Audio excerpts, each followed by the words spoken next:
नमस्कार दोस्तों, जय जोहार। मैं कौशल तिवारी और बिहिनिया संजय में आपका स्वागत है। डबल इंजन की सरकार बने अभी 1 साल भी पूरे नहीं हुए, यानी 6 महीने ही पूरे हुए हैं और पार्टी के विधायकों और कई पदाधिकारियों पर वसूली के आरोप लगने लगे। हैरानी की बात तो यह है कि इस मामले में अभी तक ना तो संगठन कोई कार्रवाई कर रही है, ना नोटिस दी है और ना ही सरकार की तरफ से ही कोई बयान आया है। मामला सिर्फ शराब को लेकर नहीं है या अहाता को लेकर नहीं है या फिर कोयला घोटाले को लेकर नहीं है। सवाल तो अब सीधे सीधे मामले को दबाने के लिए वसूली का है और यह मामला कहीं और से नहीं, साजा विधानसभा क्षेत्र के जो विधायक है, पहली बार बने हैं, गरीब विधायक के रूप में प्रचारित प्रसारित किया गया, उनके द्वारा एक मामले को दबाने के लिए 2 लाख रुपए वसूलने की शिकायत सीधे मुख्यमंत्री विष्णुदेव साय से की गई है। और इस मामले के सामने आते ही कांग्रेस के पूर्व मुख्यमंत्री भूपेश बघेल ने जमकर हमला बोला है सरकार पर और कहा जा रहा है कि कई विधायकों के नाम हैं। पंडरिया की विधायक भावना बोहरा पर तो 3 ट्रक खाद ही उतारवा लेने का आरोप लगाया गया। इसके अलावा भी कई तरह के आरोप हैं। भावना बोहरा को डॉक्टर रमन सिंह की रिश्तेदार बताई जाती है और पहली बार वे भी विधायक बनी है। इसके अलावा भैयालाल राजवाड़े को लेकर स्वास्थ्य विभाग में वसूली की शिकायत भी किए जाने की चर्चा है। तो कई पदाधिकारी हैं संगठन से जुड़े, उनके खिलाफ भी इसी तरह की वसूलीबाजी के मामले सामने आने लगे हैं। मामला सिर्फ वसूली का नहीं है, मामला तो धमकी चमकी का भी है। याद होगा आपको कि किस तरीके से शुरुआती दौर में ही महतारी वंदन योजना का लाभ दिलाने के लिए भारतीय जनता पार्टी के एक नेता ने एक महिला को बहला फुसला कर बलात्कार तक कर दिया था।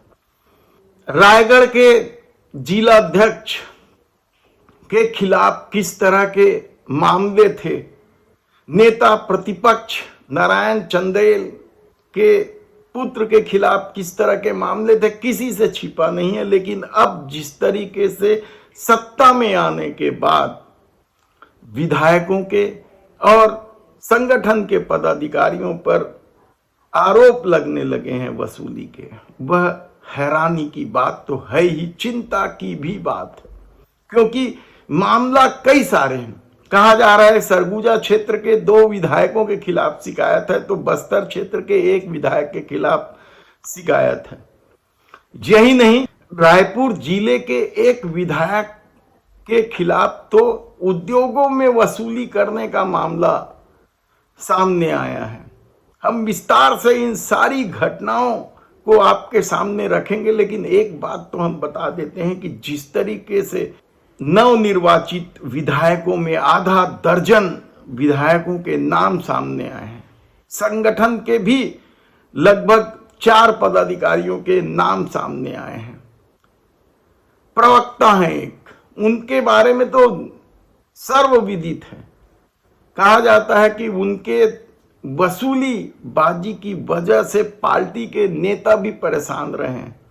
वे हर बार टिकट मांगने पहुंच जाते हैं, महापौर की टिकट मांगने पहुंच जाते हैं, कभी विधायक की टिकट मांगने पहुंच जाते हैं, लेकिन उनके खिलाफ जो शिकायतें हैं उनके इसी रवैया की वजह से अभी तक उन्हें केवल छोटे मोटे चुनाव में ही टिकट दी गई है, बड़े चुनाव से वंचित रखा गया है। तो दूसरी तरफ ईश्वर साहू का मामला बड़ा होता जा रहा है और कहा जा रहा है कि इसे लेकर मामला विधानसभा में भी उठाने की तैयारी। हालांकि ईश्वर साहू ने इस मामले को लेकर सफाई दी है, लेकिन विधानसभा में यह मामला तय है उठना। और विधानसभा में तो भावना बोहरा के खिलाफ भी मामला उठाए जाने की चर्चा है। कहा जा रहा है कि वहां जो पराजित प्रत्याशी हैं नीलकंठ वर्मा, उन्होंने पिछले दिनों प्रदर्शन भी किया भावना बोहरा के गायब रहने को लेकर और